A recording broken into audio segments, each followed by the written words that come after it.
let us look at the demonstration for structure as parameter. Already I have taken a C++ program in online GDB, and also I have written a structure for rectangle which is having length and breadth. So let us have a demo of the things that we have learned on whiteboard. See, inside the main function, I will create an object of rectangle R, and also I will initialize its length as 10 and breadth as 5. We can directly initialize any structure. And in C++, struct is not mandatory, but in C language it is mandatory. Writing keyword struct is mandatory here when you are declaring. Okay. Anyway, now here I will print the length and breadth. So I will use printf and I will say length %d /n, then breadth %d, and again I will give /n. Then here I will print r dot length and comma r dot breadth. I will print length and breadth. So I will run this and show you. Then after that we will look at function. I'm getting length as 10 and breadth as 5, right? Length as 10 and breadth as 5. Now let us write a function. Function name is fun, which will take struct rectangle as parameter, and the parameter type is call by value, and the return type is void. It is not going to return anything. Then inside this function I will print length and breadth. So I will use cout. Okay,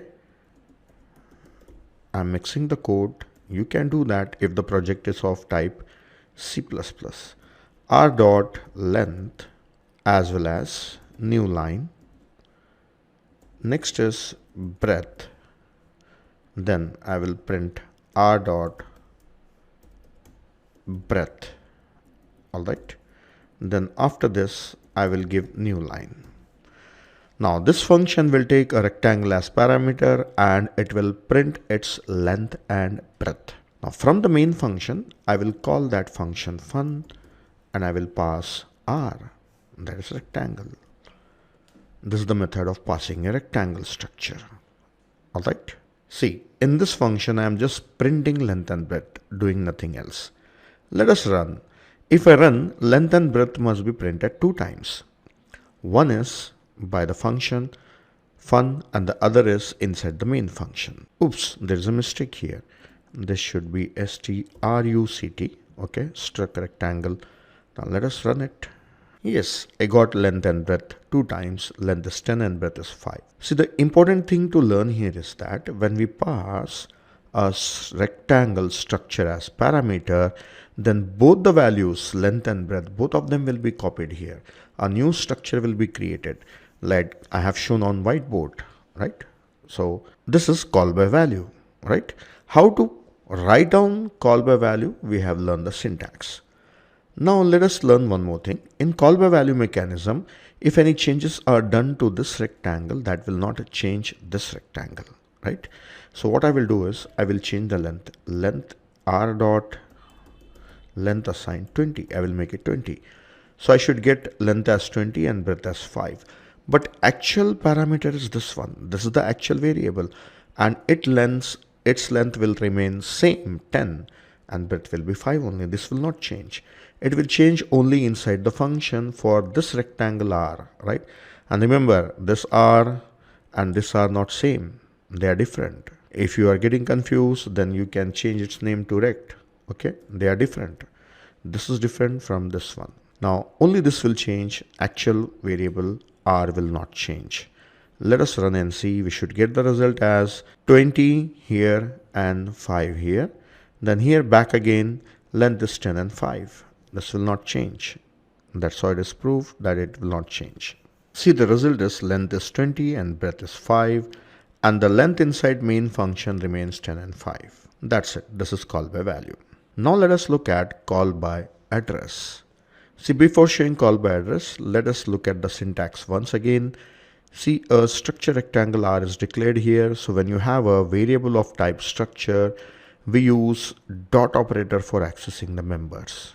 Alright, and here this is called by value, and this is also variable of type structure, rectangle. So we use dot operator for accessing the members. But now in call by address, from here we will pass the address of a rectangle. So here we should take a pointer of type rectangle.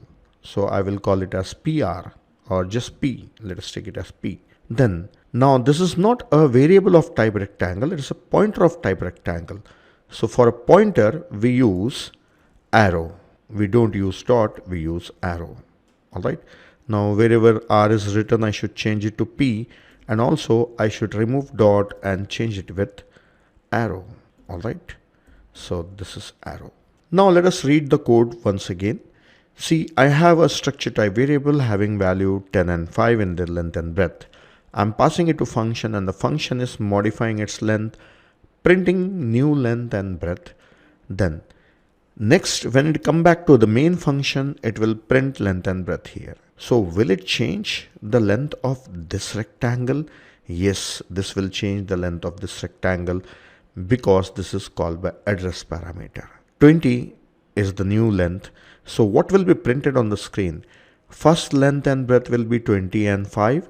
Then again, inside the main function, when it comes out of function fun, it will print 20 and 5 only because this 10 will be modified to 20 by this function fun. Let us run and see. We should get 20 and 5 two times. Yes, we got 25 and again 20 and then 5. So it means that this function is modifying this rectangle structure.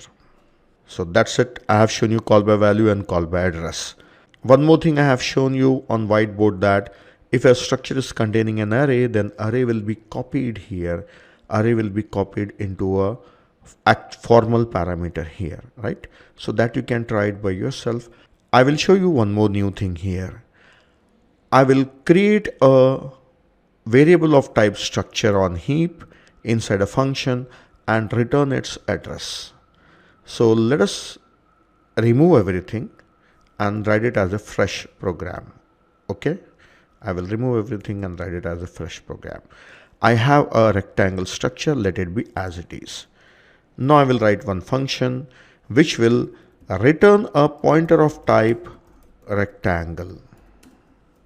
Pointer of type rectangle. So what it will do, it will create an object of type rectangle on heap. Alright, using a pointer, let us create it. How to write? P-assign new rectangle. This is in C++ syntax. If you want to do it in C language, then you have to write down struct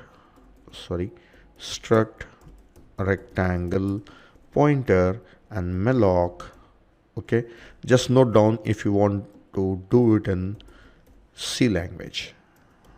This is how you can write it in C language. In C++, it's very simple. Just say p-assign new rectangle. All right. This is in C language. So I will remove this line. Okay. I will do comment. Okay. Let it be there. Now I have created an object of type rectangle using a pointer, and it will be created in heap. When you say new, it will be created in heap. Then p's length, I will set it as 15, and p's breadth, I will set it as 7. Length and breadth I have set. Then I will return p. Now let us read the function once again. There is a function which is creating an object of type rectangle using a pointer, and it is creating an object in heap, and it is initializing length and breadth to 15 and 7 and returning the address of that structure. So this is structure object is created in heap, and its address is returned by this function. Inside the main function, I will take the pointer struct rectangle star p. Okay, I will call it as ptr. I will call the function fun. Function is not taking any parameters. Nothing is there. I don't have to pass any parameters. Okay, this is just creating an object and returning its address. This function will create an object and return the address. Now here using cout, I will print length and breadth. Length, that length is, now ptr is a pointer, so I should use arrow. All right, length, then nl, breadth, ptr breadth, nl. That's it. So this program is demonstrating how a function can return a pointer to an object created in heap, and that can be accessed using main function also. It can be accessed by any function if that pointer is available. Let us run. We should get the result as 15 and 7. Yes, 15 and 7. See, object is not created inside main function. Object is created by fun function and it is taken by main and it is printing. So who created this one? Function fun has created in heap and initialized the object. So this is returning a pointer to a structure.